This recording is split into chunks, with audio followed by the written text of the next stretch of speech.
Cuentos de medianoche. Prepárate a escuchar una historia más de terror que seguramente llegará hasta donde tú estés.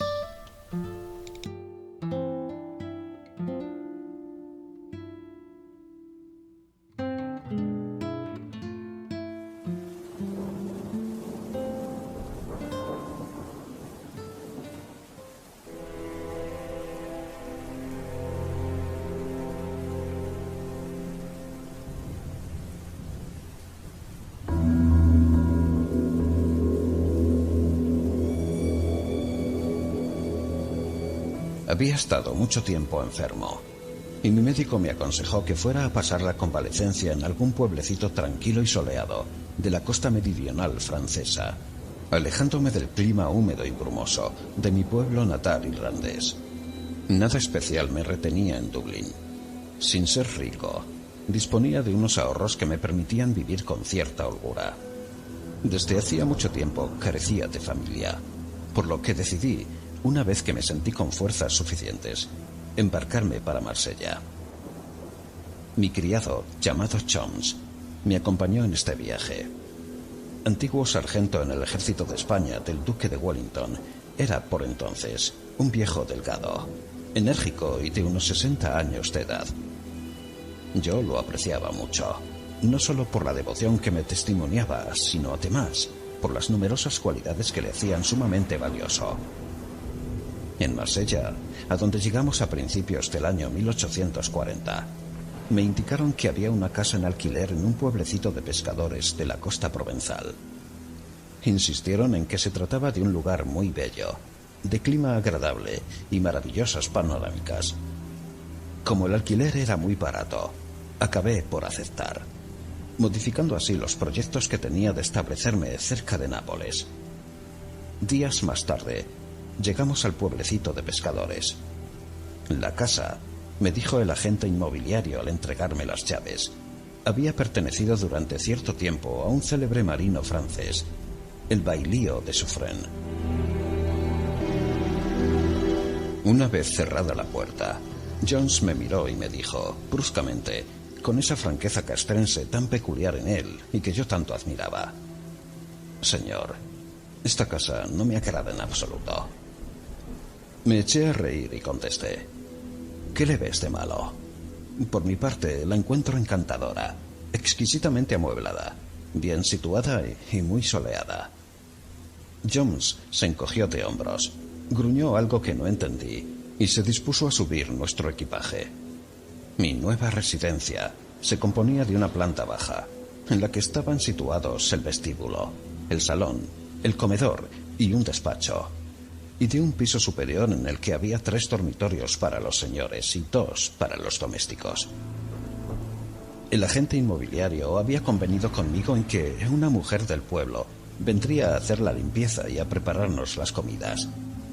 Me senté en un sillón del despacho y me puse a contemplar el mar a través de la ventana, mientras soñaba en las jornadas felices de que disfrutaría durante mi estancia en aquel lugar tan bonito. Instantes después llamaron a la puerta. «Entre», dije. Una pobre mujer, doblada por el peso de los años y la miseria, apareció en el umbral. «Soy Gabriela, su cocinera». La manera de presentarse me hizo sonreír, pues se veía que aquella humilde pueblerina ignoraba el lenguaje ceremonioso utilizado por los domésticos profesionales. Pero no le di la menor importancia, ya que siempre he sido un hombre sencillo y por encima de todo tipo de prejuicios sociales, y aprecio a las personas por sus valores morales y no por su lenguaje más o menos refinado. «Muy bien, Gabriela. Ha sido un placer el conocerla», respondí. «En cuanto a su salario y al trabajo que tendrá que hacer en esta casa, ya se arreglará con Jones». Luego le dije que podía retirarse. Cuando llegó la hora de la cena, tuve que hacer un tremendo esfuerzo, pues la anciana tenía la costumbre de condimentar mucho las comidas. Mas, a medida que fue pasando el tiempo, no solo me acostumbré a ellas, sino que incluso llegaron a gustarme. A las 8 de la noche, Gabriela regresó a su casa, y yo, cansado por el agotador viaje, decidí acostarme temprano. Le dije a Jones que podía disponer de toda la noche. Me dirigí a mi habitación y me metí en la cama. Había cogido una novela francesa de M. Hugo, pero en honor a la verdad, debo confesar que apenas pude llegar a la tercera página. No sé si fue el libro o el cansancio, pero a los pocos minutos me quedé profundamente dormido. Un ruido extraño me despertó, y habría jurado que en la habitación había alguien más que respiraba jadeando. La oscuridad era total, por consiguiente no podía ver nada. Nunca he sido un hombre timorato, como lo demuestra mi historial militar durante el tiempo que serví en la India. Pero debo confesar que en aquel instante me sentí dominado por un terror espantoso.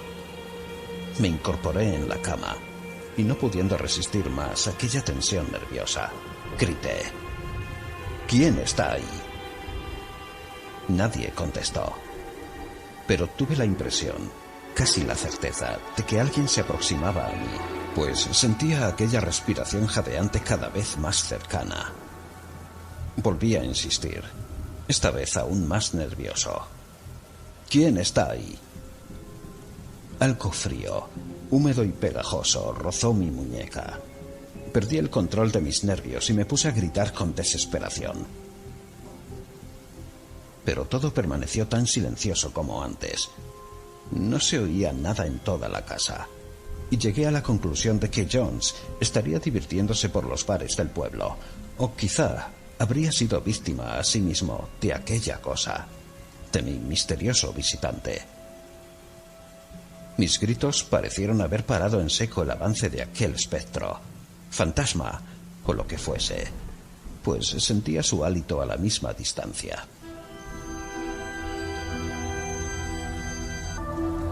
Como no ocurría nada, acabé por apaciguarme y me convencí de que todo no había sido más que una alucinación auditiva. Fue desagradable, por cierto, pero no tenía nada de qué inquietarme. De todas formas, y para acabar con toda duda, cogí el mechero y encendí una vela. Al mismo tiempo que la llama empezaba a brillar, oí unos pasos precipitados y un gran ruido, como producido por un tejido grueso restregado con fuerza. A la luz de la vela, comprobé que en mi habitación no había nadie más que yo, y cuando me disponía a apagar la luz y volver a dormir, mis ojos se clavaron maquinalmente en el suelo. Este estaba cubierto de unas manchas negruzcas que en aquel instante no pude identificar. Me bajé de la cama y examiné con más detenimiento aquellas extrañas manchas. Lo que vi me llenó de horror. Unas huellas de pies desnudos partían de la cabecera de mi lecho y se detenían, no delante de la puerta de la habitación, como habría sido lógico suponer. Sí, mi extraño visitante era un ladrón, como yo sospechaba, sino delante del muro que daba a la parte posterior de la casa. Había atravesado la pared aquella cosa. Era imposible.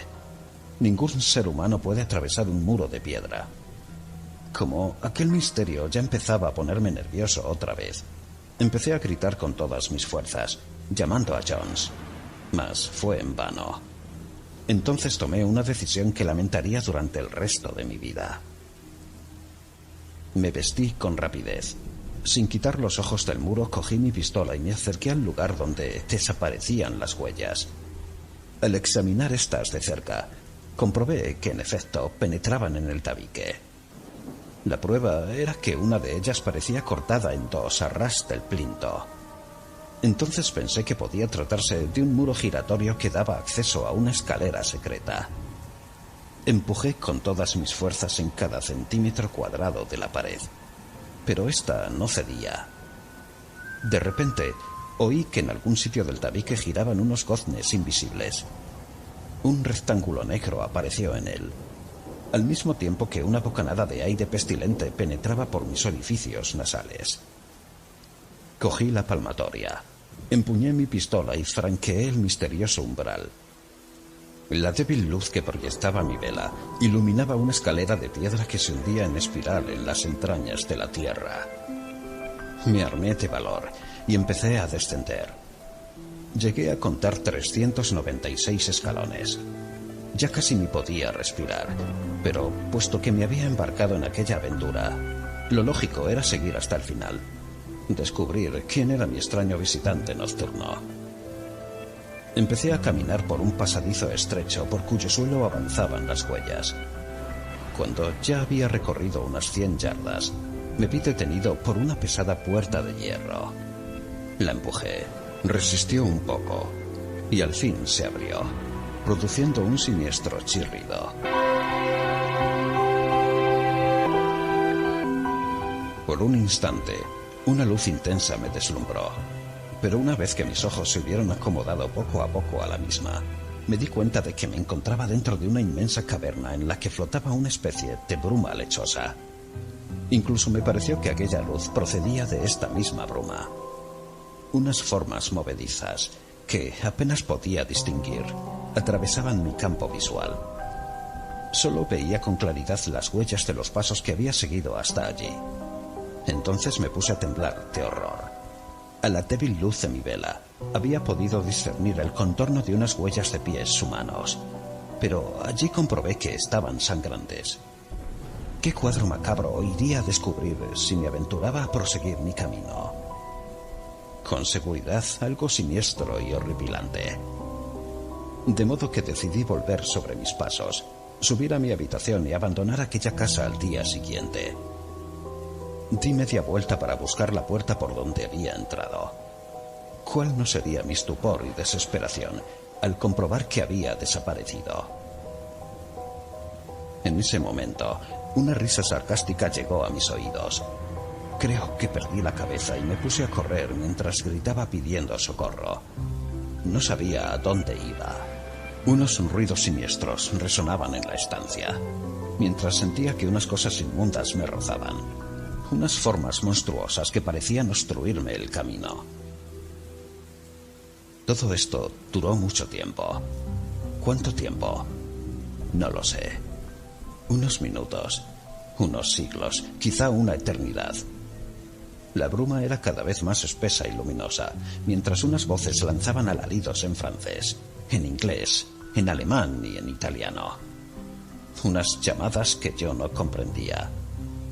Y fue entonces cuando comenzó la lluvia de sangre. Al principio, gruesas gotas, aisladas. Luego una verdadera tormenta de sangre que, sin embargo, daba la impresión de respetar el camino que yo tomase y me facilitaba la huida. Michael O'Grady, dijo de repente una voz que rugió como un trueno bajo las bóvedas de la caverna. Me sobresalté al oír mi nombre y tras armarme de un valor ilusorio pregunté temblando: Sí, soy yo. ¿Quién es usted? ¿Qué desea de mí? ¿Quién soy yo? No se lo diré en absoluto. En cuanto a lo que quiero, lo único que deseo es que me ayude en algo muy importante para mí.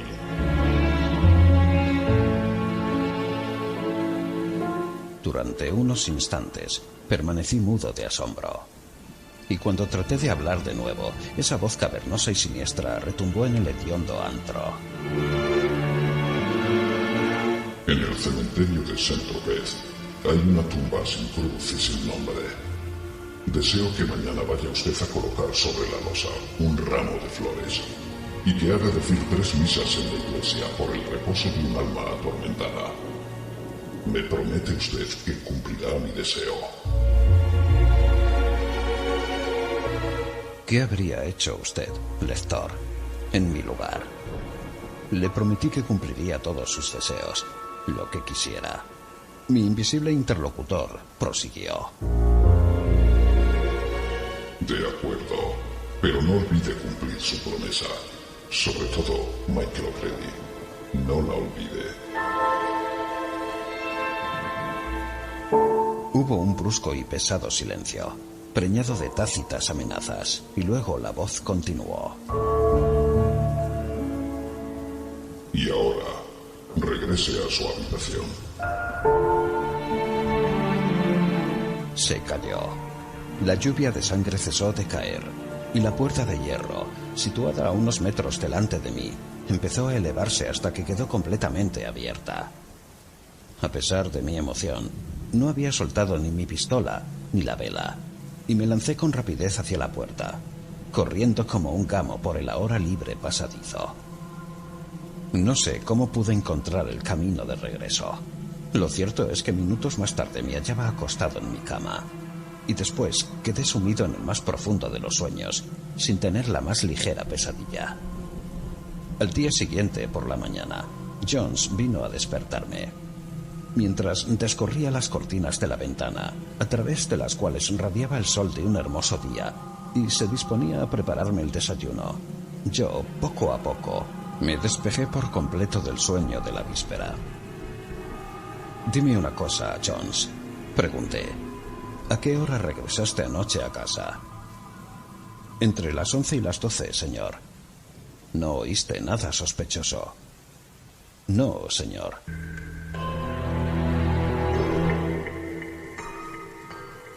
Jones se dispuso a prepararme el desayuno, sin conceder la menor atención a la pregunta, para mí tan importante, que le había formulado. Pero de repente se volvió bruscamente, clavó en mí sus acerados ojos y me dijo a quemarropa: «Ruego al señor que me perdone, pero anoche oí unas cosas muy extrañas, mientras bebía unos vasos en una taberna del pueblo. Resulta que mis impresiones sobre esta casa, aquellas que les puse ayer al señor, fueron confirmadas por unos pescadores en ese lugar. Me dijeron que esta casa tiene muy mala reputación y que jamás ningún inquilino ha permanecido mucho tiempo en ella, desde la muerte de Bailey o de Suffren. La gente llegaba, pero a los pocos días la abandonaba como si estuviera habitada por 1000 fantasmas o por el espectro del difunto Bailey. Bueno, eso es lo que me contaron los pescadores. Como Jones era para mí más que un doméstico, un amigo. Detalle que ya expuse al lector al principio del presente relato. Le conté todo lo que me había sucedido durante mi aventura nocturna de la víspera. A medida que le relataba todos los pormenores de la misma, observé que su rostro se endurecía. Cuando terminé, Jones movió la cabeza con aire de persona entendida en la materia y dijo: «Creo, señor, que ya sé lo que ha sucedido. Si me lo permite, voy a hacer una pequeña investigación por mi cuenta para cerciorarme de lo que sospecho». Acepté curioso la proposición de mi doméstico. Este empezó a examinar el muro. Ya no había ninguna de aquellas huellas sangrientas, ni tampoco ningún fragmento de materia negra. Jones trató de encontrar la entrada de la escalera secreta. Fue en vano. Se puso a golpear el muro, tratando de localizar algún punto que sonara a hueco, pero tampoco tuvo éxito en esta tarea. Perplejo, mi pobre doméstico me propuso derribar el muro con un pico y un buen martillo. Me opuse a ello, alegando que la casa no era nuestra como para ponernos a destrozarla. El día era muy hermoso. La atmósfera estaba saturada del perfume de las flores, y yo me encontraba de muy buen humor. Acabé por decirle a Jones, para disuadirle del todo: «Escucha, Jones, no vale la pena que te calientes más la cabeza tratando de descubrir la puerta secreta. Probablemente he tenido una pesadilla, y si tuviéramos que hacer caso de todos los sueños, tendríamos para largo. Vamos, déjalo y ocupémonos en otras cosas». Al mediodía, me pareció que Gabriela me miraba de una forma muy extraña, con ojos en los que brillaba una especie de curiosidad malsana. No le habría dado mucha importancia a este detalle si hacia el final de la comida no me hubiera murmurado al oído, al pasar junto a mí, las siguientes y misteriosas palabras: «Saint-Tropez tiene un cementerio muy bonito. Creo que al señor le interesaría sacrificar unas horas y visitarlo lo antes posible». Ah, la miserable vieja. De golpe y porrazo, todos los terrores y angustias de la noche pasada acudieron a mi mente, y sentí unas ansias locas de estrangular con mis propias manos a la cocinera. Pero me calmé casi al instante, pensando que solo podía tratarse de una simple coincidencia. Por lo demás, ¿Cómo podía Gabriela estar al corriente de aquella espantosa pesadilla?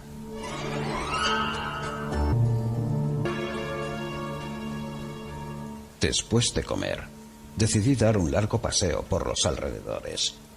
Jones me acompañó. Nos pusimos a caminar en silencio por las calles de aquel pueblecito de pescadores. Me agradó mucho ver sus casas altas y estrechas, tan cerca unas de otras, que habría sido posible saltar de una vivienda a la de la acera de enfrente. Unas mujeres, engalanadas con oropeles multicolores, hablaban en el lenguaje cantarín y animado, típico de aquella región. Finalmente llegamos a la Pouch, el puerto de los pescadores. El mar estaba tan tranquilo como una balsa de aceite, cosa que me extrañó, ya que desde mi infancia estaba acostumbrado al tormentoso océano Atlántico. Algunas velas blancas se divisaban en el horizonte, bajo un cielo azul puro. Me sentía dichoso de vivir en aquel pacífico y bello pueblecito de pescadores y olvidé la pesadilla que había tenido la víspera. Solo el azar guiaba en aquel instante nuestros pasos, mientras Jones y yo caminábamos por un sendero bordeado de setos en flor. Daba gusto respirar el aire marino y sentir sobre la piel la calurosa caricia del sol. Una verja de hierro en muy mal estado nos cortó el paso cuando al llegar al final del sendero nos vimos obligados a girar a la izquierda.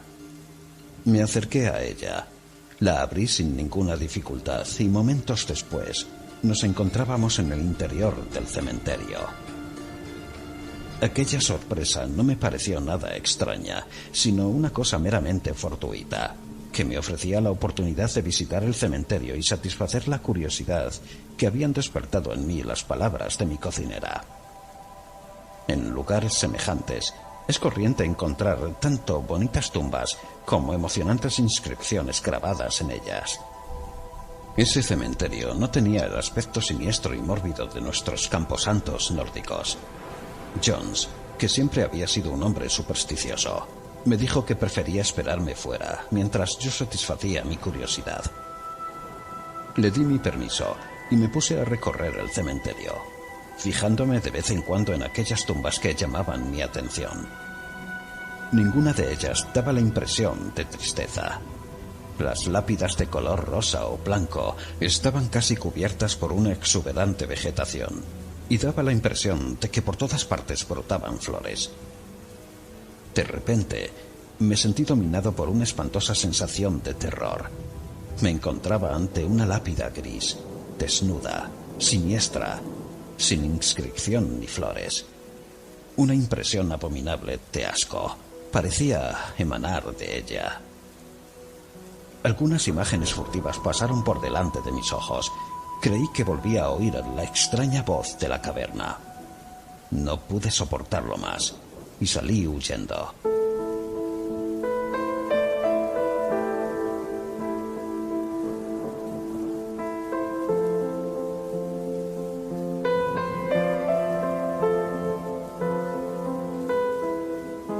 Aquella misma tarde me marché de Saint-Tropez. Había intentado enterarme de aquello que encerraba esa tumba, pero ninguna de las personas a las que interrogué supo satisfacer mi curiosidad.